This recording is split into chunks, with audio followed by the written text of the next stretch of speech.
Welcome. I'm Angie Butler. It's Thursday, the 23rd of January 2020, and today I'm in conversation with printmaker Theresa Easton. Theresa's based in Newcastle, and her work draws on heritage really through print and through artist books. Would you call yourself a printmaker predominantly? I would. I think over the years I've called myself various things. Artist, printmaker, creative practitioner, and I just think, do you know what, at the end of the day, I'm a printmaker. Yeah. I always go back to that kind of comfort zone. I'll always kind of use print in some form or another. Yeah. To start off with, just to kind of give us a bit of background, really. As we know, you're based in Newcastle. Can you tell us about where you produce your work? So I'm quite lucky. I've got a really, really lovely artist studio in Newcastle. It's in quite an old building, an old warehouse, and it's been artist studios now for about 35 years. And we kind of own the building. We've got like a 99-year lease. It's running like a cooperative. And in that building, I've got a studio. So what it means is it's not like a meanwhile space. It means I can invest in printmaking equipment, I can bed in, and I can make me work there. But then it also means there's not just me there. There's like 50 other artists. So then I can engage with them and do stuff, borrow their printing press. There's a lad opposite's got a Vandercook press, so I can nip over and do some stuff with him. Somebody upstairs has got a kiln, so I can use their kiln if I need to. And it's a real mixture of people. You've got like performers, musicians, architects, people from different ages, different backgrounds, and it's a good, vibrant community, and I thrive off that. I could never like work and live out in the wilds of Wanney and just make me work. I need to see people, I need to have that interaction. So thinking about your practice and that it is very much socially engaged practice, when did that start? Can you tell us a bit about was it a moment in your practice? Did it slowly evolve? It was quite a conscious decision. In 2008 I graduated with an MA in glass. Before that, I was managing a print studio, making prints, putting them in the frame, sticking them in galleries, and I felt like it wasn't me. It wasn't fulfilling what I wanted to do as a printmaker or an artist. I wasn't making any money from it. It just wasn't working for me, which is why I went off to do an MA in glass, because I wanted to kind of move away from a flat, paper-paced way of working. I wanted to work more three-dimensionally. And when I was doing that MA in glass, I struggled in the first year because I didn't want to make ornaments. I didn't want to just make stuff. So I needed a context. So that's when I went away. In the second year, I did it part-time and went to a library in Newcastle, the Literary and Philosophical Society Library, which was a really old library, rich in heritage, stories, background, and did a self-commissioned residency there. And that was my first realisation of how I could like do engagement and work with people, and through working with people nourish my practice, but also allow them to express themselves and do stuff. And that was quite a big turning point. You've mentioned the Little Fell. I've just got a little bit to read out about that. So in 2018, Theresa was commissioned by Senate House Library to create a body of artist books inspired by the exhibition Queer Between the Covers. It was an exhibition exploring over 250 years of queer literature from the library's collection. It draws on aspects of historical oppression of gay and lesbians in the last 150 years. One thing that I found really interesting that you've made, you said the design of the books has a structure that accentuates the subject covered in each book, and the resulting artist books, I'd like you to introduce the three of them and talk a bit about that kind of content structure and links, and also the narrative behind is really important. Would that be okay? So that was a lovely commission from a few years ago, and I was asked to make work in response to their exhibition. Now, they hadn't put their exhibition up at the time, so I had to basically go off a list, a spreadsheet of stuff and kind of go through it and think, right, what is it that I'm interested in here, and have conversations with the librarian, head of department. And there were certain things that like resonated with us, and a couple of things that resonated were connected with sort of persecution, and that was linked with Gaze the Word Bookshop, and also sort of key moments in history. And I was interested in that kind of turning point of, say, the World War One and what was happening around that time. So I focused on sort of 4 different areas and read around those subjects. So even without seeing the actual the material, I kind of read around them, and I read a book which kind of was a collection of different literature from different periods, looking at what is now LGBTQ+, but it is also quite kind of, what's the word, oppressive really. Some of the literature I was reading, I kind of had to stop reading it sometimes because it was so oppressive. So I'll start with the Oscar Wilde book because that was the hardest book to do.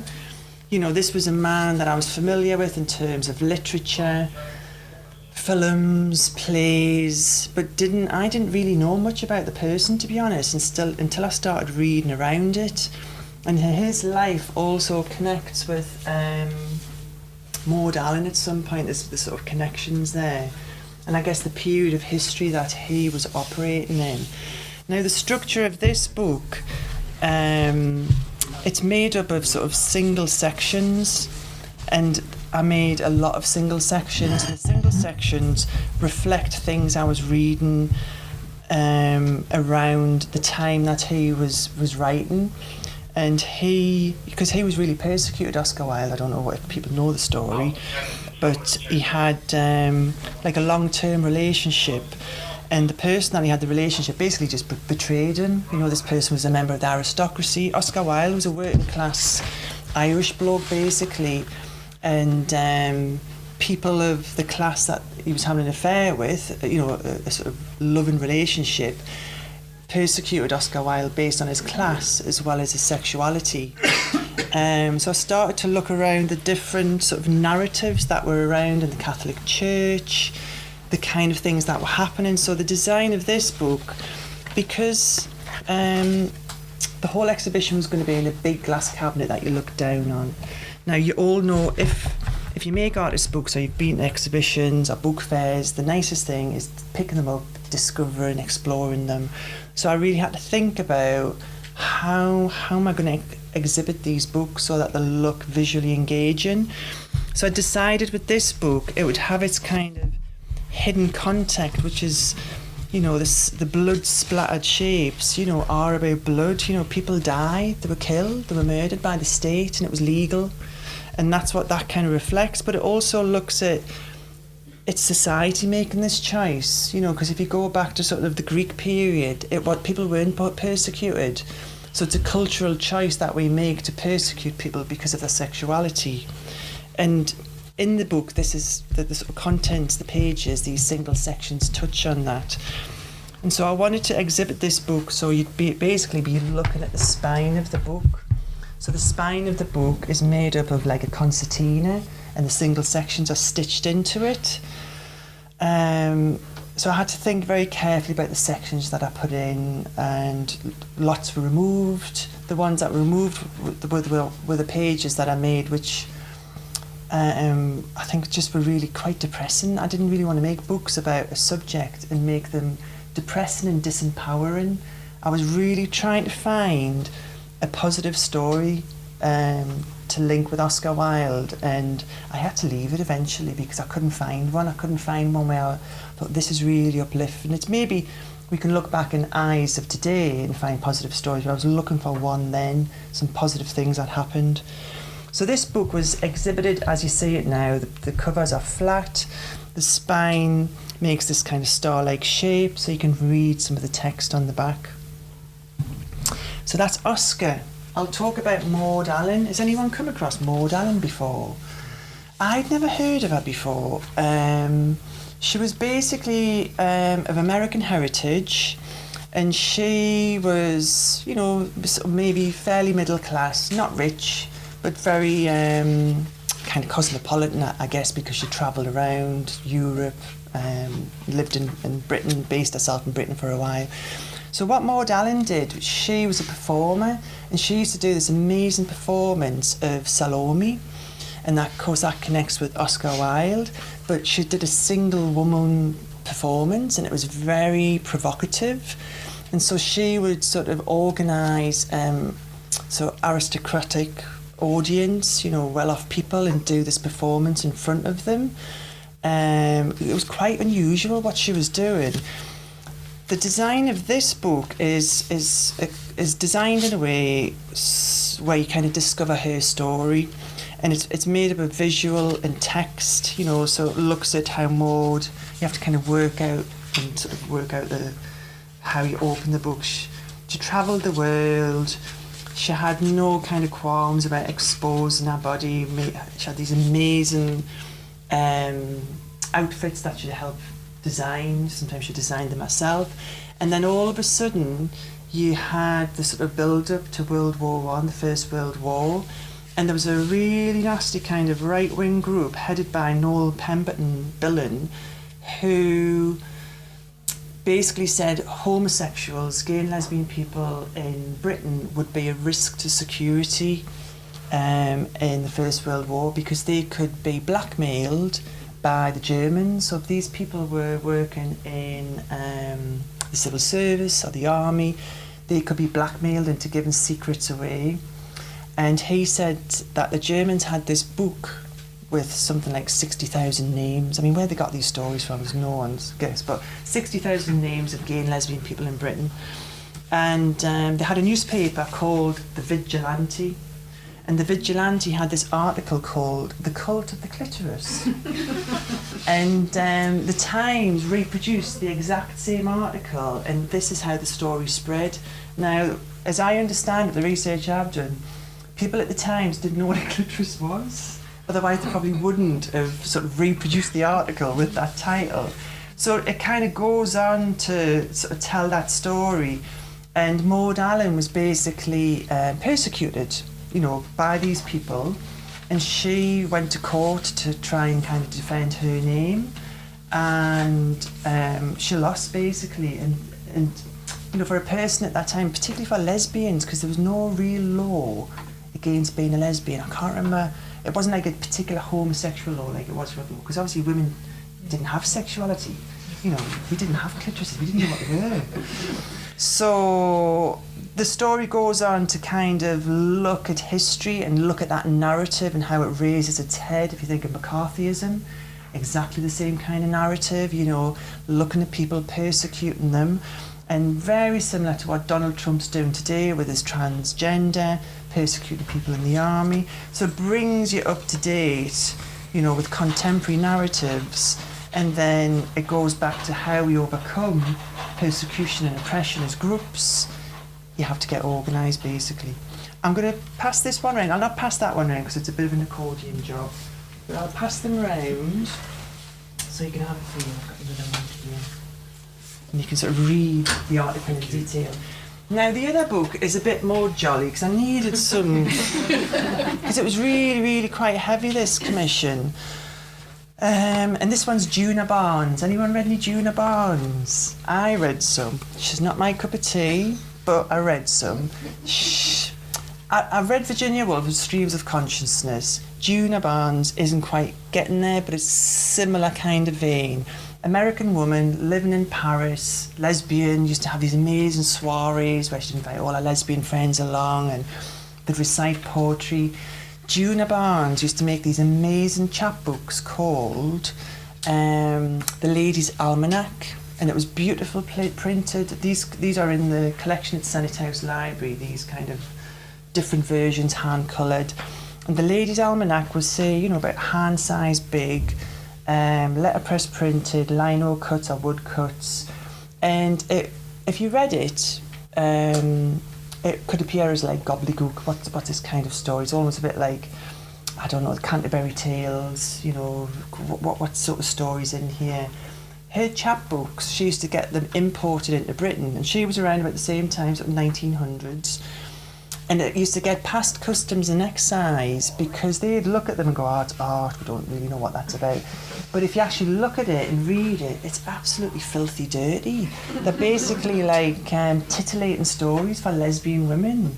So she used to sort of have these soirees, walk around Paris with this long black velvet cape on, and she'd have the chapbooks inside a cape, and she'd sort of be going up to people and sort of flogging them. And that's kind of where this comes in. You know, I like these like images of these naked ladies, and she'd sort of be just flinging ourselves open and showing her chapbook. So she was a really kind of, yeah, she was a really jolly person. Nothing nasty happened to her, because Paris at the time was much more forward thinking. People could be much more out. Oh, pass that one. And then the last book, which is this one here, is based on Gaze the Word Bookshop. Now, Gaze the Word Bookshop is minutes round the corner from Senate House Library. And in 1945, they were raided by Customs and Excise. Has anyone here seen the film Pride? So in the film Pride, that bookshop exists. That was Gaze the Word. And that's where groups now still meet. You know, you've got like your lesbian socialists and sort of other kind of activist groups meet there. So they were big supporters, obviously, of the miners during the strike, support them in lots of different ways.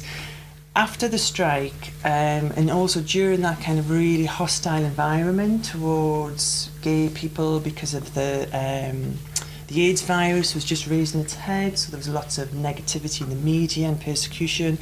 It was also the time of Section 28. Anyone know Section 28? That was a local government bill brought in by the Conservatives to basically say to teachers, people who work in a local authority, you're not allowed to promote in any way homosexuality. You cannot have books, cannot talk about it. It doesn't exist. So it was a really difficult time for the community, for my community. So they got raided by Customs and Excise based on some obscure thing about they hadn't done something about importing some books. There were all the books that were taken away, thousands of them were books that were imported from America, Argentina, different places. Books on architecture, books on, you know, all sorts of things. And they were basically going to use that as a case study to clamp down on what people could read. And obviously they're choosing Gaze the Word because of that kind of hostile environment. Now, I went along to the bookshop and met a lovely bloke called Jim who said, oh, come downstairs and look at our archive. Now, his archive, as we're going downstairs, he was talking about what the raid was like, you know, coming in, just making a mess, taking stuff out, rooting through all of this stuff, took us down to the basement. And I says, all right, I says, that was a while ago, did you not get round to tidying up? Because the place was just a bombshell. But he knew where everything was, and he opened a cabinet, took a carrier bag out. He says, that's all the letters of support and solidarity that we got from all the different bookshops, publishers, writers around the country. So this book is to reflect that kind of solidarity that you get from people when you sort of call out to them, whether it's in, you know, if you think of what we do now, we take pictures and stick them on social media. You know, I make placards, banners. So that's this simple kind of flag book reflects that, and it captures some of the things people wrote in the letters, because there was no emails, you know, some were faxed, they were typed, you know, they were from councils, they were from all over the place really. So this flag book called Solidarity reflects that. So that's the four main books. Because you've mentioned the archive, the book Gobblers was almost like a byproduct, wasn't it? Could you tell us a little bit about how that came about, and more about the content of the book as well? So, because I did loads of research for this, you know, you do loads of research and you hone it down. I wanted to use some of the research I'd gathered and make some zines. Because the books I'd made for the Senate House Library, that's part of their collection now. So some of the books you're looking at are replicas, or they've kind of been changed slightly. And the zines I knew I could sort of distribute, and I chatted to Jim at Gaze the Word Bookshop, and he said, well, if you make some, he says, we're happy to have some here in the bookshop, you know, to sort of sell and give away. So the zine reflects some of the stories. It reflects like the archive really, as in some of the photographs, articles that were kept, and starts to sort of tell people, because you know, you've got generations and generations of young people who are growing up as LGBTQ people in the community, there's loads of stories they don't know. They'll not know the sort of struggle that we had to get to where we are now. And it's important people know that history, because, you know, as obstacles come up now, people need to know how to fight, how to change, how to unite and work together. And so that's what the zine was about, really, really simply done. But I also wanted to include a kind of pull-out poster of the greedy customs and excise book gobblers destroying books, which is this piece here, which is it's not photocopied. Sometimes they're screen printed, sometimes it's photolithography. Depends what I'm doing at the time. So the zine takes out archival letters, comments from different bookshops, and it's all just pulled together in one little zine, and I sell it at the bookshop. Have you had any feedback? People love it. People love it because when I've been in the bookshop, whenever I'm down there, I always pop in to sort of see how they're doing. And it's one of those bookshops where people go and talk about all sorts of stuff. They're not just buying books, they're just going in to hang out. So it's lovely, like when you get that older generation of people coming in and they tell their stories and they recount, you know, and we'll talk about the places we used to go to that don't exist anymore because that area has been gentrified. And, you know, it's good. It's a way of kind of pulling people in, having a conversation. It's accessible, you know, it's easy to sort of look at and read and get. People get it straight away. It's that thing, it's accessible, but it's quite an important piece of work. Yeah. In the same way, isn't it? So it's nice that the form that you've chosen to make it in as a zine will kind of encourage someone to pick it up. It's not a precious object, but then the content actually is quite serious. Absolutely. I mean, the bookshop we've always had good relationships with Senate House Library. I mean, the books that were taken away from the bookshop at the time, you could just go around the corner and get it at the library. You know, that's the kind of ridiculous situation that we're in. But doing the exhibition, I think, helped Jim really understand how important his archive is. His archive is really important. So some of the archive was taken out and exhibited at Senate House Library. So they formed a really good, healthy relationship where hopefully things in the future will happen again, where they can draw out more things. And most times I've gone into the bookshop, there's been different young people, students in there doing filming, audio stuff, you know, because they can see it's important to capture these things now while these people are still alive and around. You know, it's really important. So my next question was going to be about printmaking, specifically about how you use print, how you think you use print in your work. Could you say a little bit about that? I guess I use printmaking to think, really, and draw and put things down and look at them. So in my studio, I can do most processes. I maybe have to prepare some things off-site, like screens, photolitho plates, etching. But I use printmaking to sort of think and arrange and, put things down on paper so I can see what I'm trying to capture. I've lent more towards screen printing over the years because it's a medium where if I'm doing multiples, I can sort of get ideas out there quite quick. But I do cross over and mix processes a lot. You know, I'll mix photolithography with screen printing. I'm not sort of frightened about breaking the rules of printmaking. You know, I'll kind of work it so I can do the things I want. I've done a whole commission once just using wallpaper in order to translate it into a window piece. And that was down to the necessity of the budget. So the bigger the budget I get if I'm doing a commission, then the nicer materials I'll use. But I can also do things on like a shoestring, depending on what organisation I'm working with. And when it's my own practice, I tend to try and get commissions where I'm getting paid to make my work, if that makes sense. And that commission either keeps the work or I keep the work. So it's very rare I can just make work for the sake of making work in my studio. I have to get that balance right because I do this as a living. You know, it's not like a hobby, it's not an add-on. This is what I do as a living, so I have to kind of get that balance right.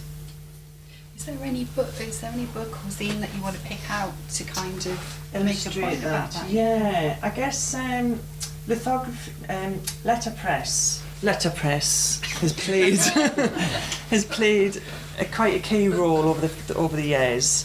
And it all started when I bought some trays of type off an old bloke in Gateshead whose dad used to do letterpress stuff, and I got it and thought, right, what am I going to do with this then? And it coincided at the time of kind of doing more community art, social engagement, and letterpress, engaging people is great, particularly if you're trying to capture stories, narratives, expressions, feelings from people.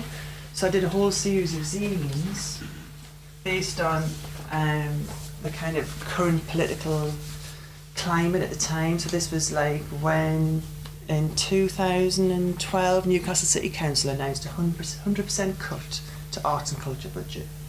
This was 2 years or 3 or 4 years after they'd gone for City of Culture. So they took culture that seriously. They thought we didn't even need to fund it. It'll just fund itself.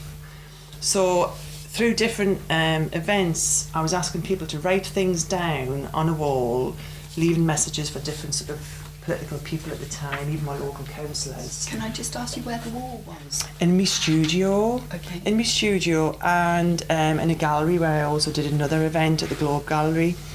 And I took that response that people put together and I made the zines with them, and then I progressed into making some broadsides, because at the time I'd been hanging out in the Mining Institute in Newcastle, which has these beautiful broadsides all linked to the mining industry, and these are original copies of the broadsides that I've screen printed, and then I use letterpress to reflect the sort of stories and comments that people would leave on the wall. So the wall became like, it was almost like a toilet door, you know, where someone writes something, then somebody else would come along and go, oh no, I don't agree with that. They'd write their response. So it was a good way of using the letterpress.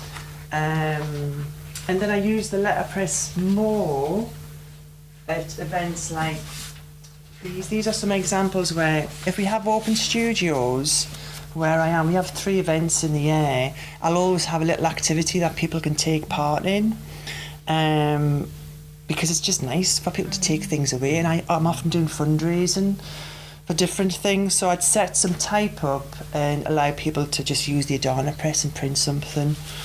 This book here called Thrifty Tips was people making, like using letterpress to print their thrifty tips at the Festival of Thrift in 2013, and because we made so many, I stitched them into books, and the thrifty tips was an exchange, so you could come along and go, I've got a good suggestion. You'd set your type up, print it, then I'd print off loads, peg them up, somebody else would come along and then take a thrifty tip and then share a thrifty tip, so there was no exchange of money. So it's interesting, I think, how letterpress has started to creep into my work, but it's not surprising really, because I'm interested in the heritage of print, you know, broadsides from the Mine Institute, chapbooks from the Lytton Phil, understanding the role of pamphleteering and Thomas Paine. You know, we've got our equivalent in the Northeast, Thomas Spence. You know, he was sort of a radical. So understanding where you fit, where your printmaking process fits, for me is quite key. And it's also key in terms of, you know, like, I'm a working class person. You know, my dad went down the pit, my mum was a barmaid, and now I'm an artist. That's like quite a jump. So I have to work out, where do I belong, where do I fit in that whole kind of art world, which is very elitist, very hierarchical. And so print is where I feel comfortable. It's where I can go into a trade union meeting and sit down and say, yes, I'm a printmaker. If I say I'm an artist, I usually get the usual response, oh, you piss artist. I've never heard that before. So... Going on from that, I wondered whether you could talk about the Migration and Capital series of your work, which was exhibited in the exhibition called Uncharted Territories at St Barnabas Press in Cambridge, which, if people don't know, it's an artist studios, which was established in 1993, and it has a rolling programme of artist exhibitions throughout the year. Yeah, so I was asked to contribute to the exhibition by a couple of the lasses who were organising it, and they organised this exhibition basically because they wanted to make some kind of political commentary about the fact that there's a hierarchical response to immigration, refugees and asylum seekers, because the referendum result threw up a whole discussion about a lot of white Europeans suddenly feeling insecure in their kind of status of being able to live in Britain. Now, of course, that's been going on for donkey's years if you're from the Commonwealth, but you're not from the right kind of Commonwealth country like Australia or Canada. You know, think of all those people from the Windrush generation. So they wanted to kind of ask some artists to reflect on that and kind of think about it and produce some work. I was asked to contribute some work because two of the artists knew that I voted Leave. Now, I voted Leave in the referendum, you know, with a different agenda to the, say, Brexit agenda. You know, and I'm married to an Italian who, you know, was just as at risk as any other kind of European. And before I voted in the referendum, I went out and did loads of research. I didn't just think, oh, I don't agree with this, I don't agree with that, I'm just going to vote Leave. I went out and I went and looked at all the art things. I listened to what the trade unionists were saying. And, you know, I spoke to my community of where I live. So these kind of 3 chapbook zines reflect some of the things that I was researching and looking at and thinking about at the time. And the art one, I think, is particularly interesting because all of the different art discussions I went to were all very kind of pro-European. There was nobody there presenting an alternative. So I set them in this kind of format because I'd been looking a lot at media and the role of the media and how it influences us, and also who owns the media, who decides what kind of media we read, you know, what kind of quality journalism do we get. And I was also a part of a citizen journalist group in Newcastle where we've started to do our own newspaper. So it's community led, and it's called The Eclipse because we wanted to eclipse the sun. And we had this idea we'd outdo the circulation of the sun. So, yeah, so I'll go through them one by one. I'll start off with the trade unionist and some of these arguments of how, you know, if you voted Leave in the referendum, you weren't European, you were kind of inward looking. And as a trade unionist, if anything, I'm the opposite, you know, because we're internationalists. You know, for years and years, trade unionists have supported internationalist campaigns, whether it's Nelson Mandela, Abdullah Öcalan in Turkey. So that kind of touches on stories such as, I don't know, has anyone seen the Ne Passeran film? It's really, really good about the engineers up out near Edinburgh who basically black labelled, it's called. They had a piece of equipment come in that needed fixing, and it was from Chile. And this was at the time of the Pinochet regime, and this part was vital to the planes, and the planes were basically bombing people. And because of the trade union connections with international struggles, the convener of the workshop knew, he says, that's from Chile, we're not touching that, because the trade unions were strong in the 70s, they basically didn't touch it.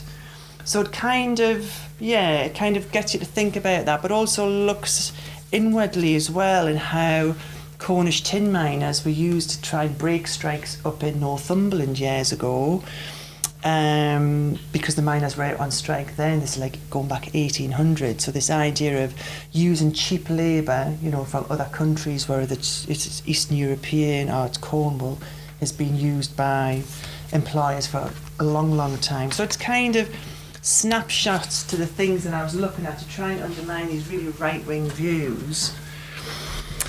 And then, yeah, the working class. And the working class, again, kind of looks at how we're kind of used as fodder, really, how we have such little control over our lives sometimes, and kind of, I suppose, looks at how Operation Raken, these are stories that you weren't in the news, basically. This idea of making it as uncomfortable as possible for people to live in this country.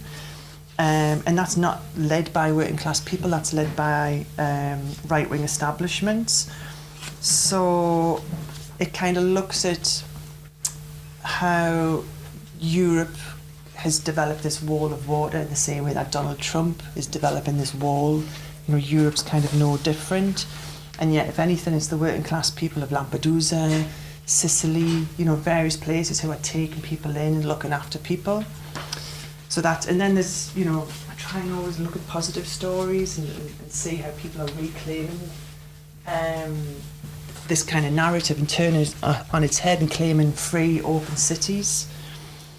So yeah, so the artist one, I think it kind of steps away a little bit from the sort of European referendum narrative and looks more at how we can be used. And I think that's how I felt when I was going along to these events on why we should be voting Remain, because look, we get all this money for all this artwork. And I was thinking, well, there's no trickle down, is there? Like, we're not exactly awash with jobs in the northeast for like our industry, our sector.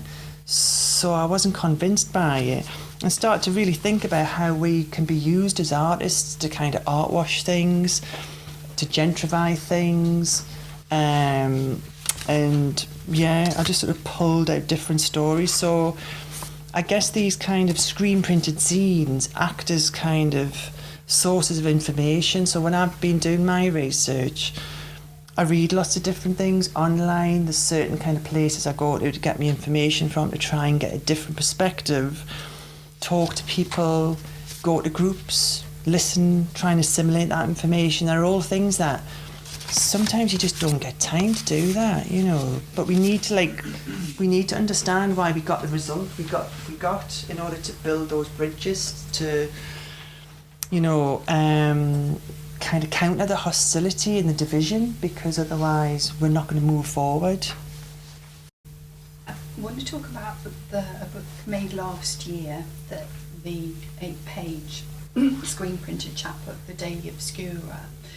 I'd like to ask you specifically about the role of analogue and digital media, but your alternative response to that within the book. I guess so The Daily Obscura is the title that comes from a newspaper in the Ragged Trousered Philanthropist, and it really touches very clearly how the media has a massive role in kind of shaping the narrative of politics. They kind of sometimes set the agenda, and that's really clear in the past sort of 3-4 years, I'd imagine. Now I use social media a lot. I use it as in, that's how I find out my news. It's how I pick up on certain subjects, and I don't sort of dismiss social media, that digital way of kind of getting information. I think it's got a role to play, but I'm also a big supporter of the analogue. You know, I think the analogue still has a big role to play, which is why we need libraries still. You know, libraries will never kind of go out of fashion because people will always kind of need books. There's only so much digital can kind of play a role, particularly if you want to have how do I put it? If you want to kind of have information that you can kind of say, yeah, that's kosher kind of information, because there's a lot of kind of false media out there, you know, where you can see a tweet and it'll be the headlines of a newspaper, but actually if you go and read that article, those headlines don't reflect what's in that article. Now, that can happen in books. People can print stuff and put it in a book and then stick it in a library. Some of the libraries I go to, particularly the Lit and Phil, if people don't like what they're reading in the book or the facts they think are wrong, they write in the margins. In pencil, mind you. So you kind of get this like automatic correction going on. So I think the analogue's got a big role to play, particularly because I'm a big zine person, and I kind of fell into it via, I guess it was the first kind of political ones I started doing where I was capturing people's stories. I haven't done many zines. I don't think I've done any zines where it's just me waffling on doing my stuff. my zines tend to be collaborative, and they're collaborative because, you know, a one like this, The Writing Freedom to a Home, which was a commission with Bookworks, is a snapshot of what was happening in a period of time, 3 or 4 months, and it looks at different difficulties people have of having a home, whether it's because they're a refugee and asylum seeker, whether it's because they're renting, homeless, you know, or they've got councils shifting them out. So it's a combination of other people's stories. Because I've got that kind of analogue version, it means I can kind of get it out there to a different audience that isn't going to always engage with the digital. Like where my studio is, in the Ousburn in Newcastle, it's right next door to Biker and Shieldfield, and these are like the poorest areas of Newcastle. 50% of people don't have access to Wi-Fi. Where do they get their news from? How do they find out about things? So the analogue, you know, is really important. I use placards, banners, you know, mini little broadsides, posters to distribute and dispense ideas and information. But I'll take photographs of them and then I'll put them on Instagram, you know, so they've got that role to play. It's got to be kind of sort of balanced. So yes, the Daily Obscura looks at the history of media. I've been lucky enough to do commissions and residencies where I engage in newspapers.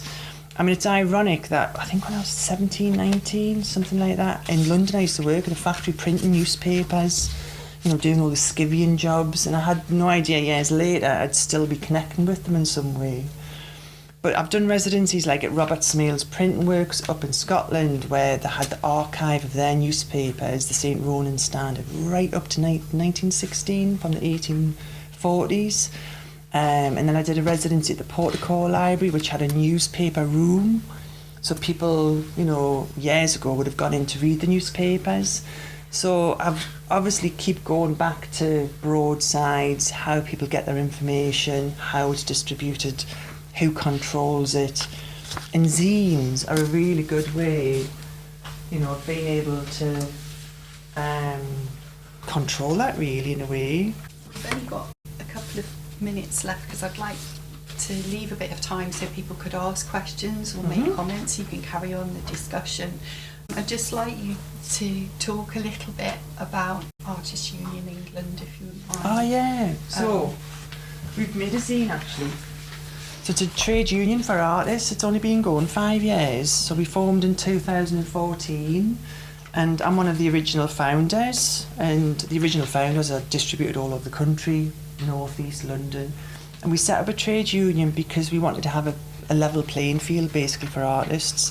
I mean, I wanted to get involved because I'd been involved in a lot of the anti-austerity campaigns in the North East, and it just seemed natural. Like, I'm never going to change anything if I don't get organised with the sector I'm in. You know, when things go wrong in a job I'm doing, if I'm on my own, it's really hard to try and get paid. It's hard to fight your corner.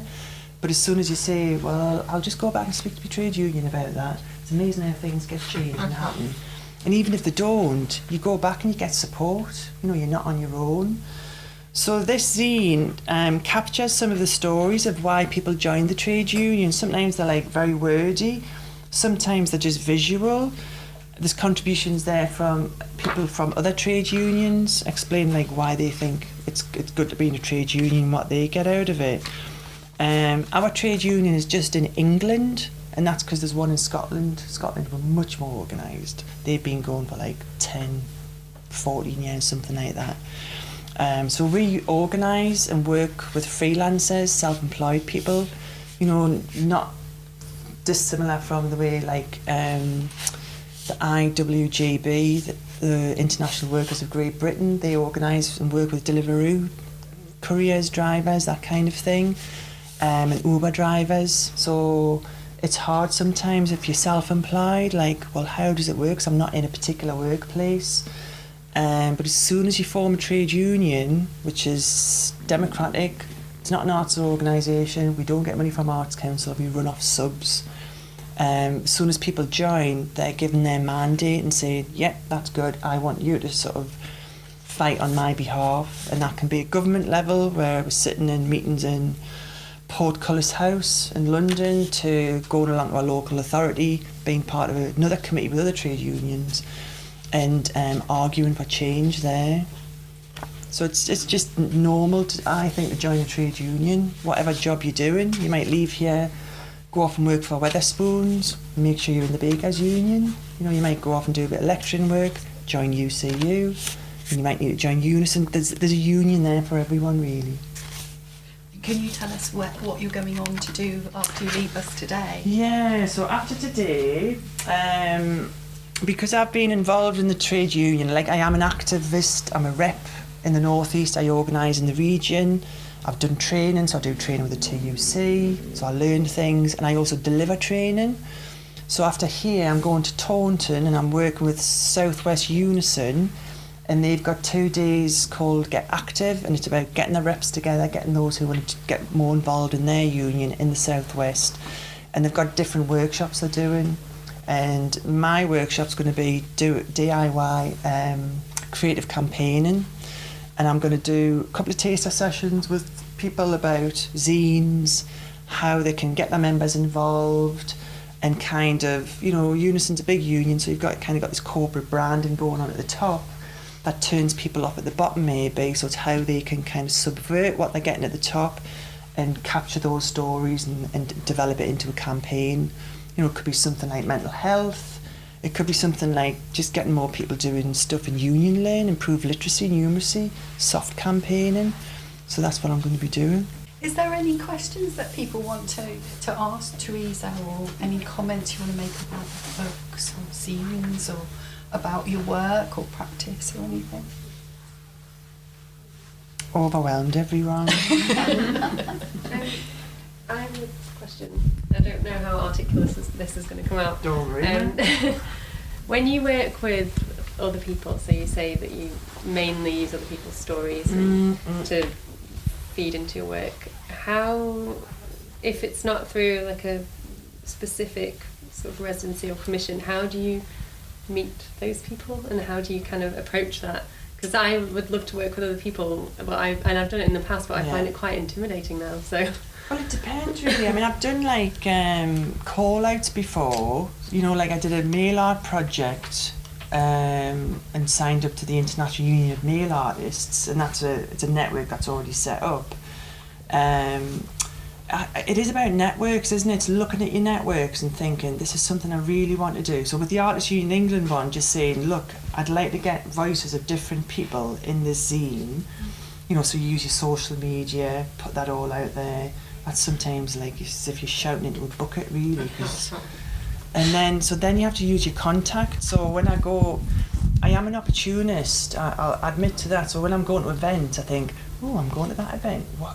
Who can I speak to? What can I do? So I'm going to pass around the sign-up sheet to Artists Union England now.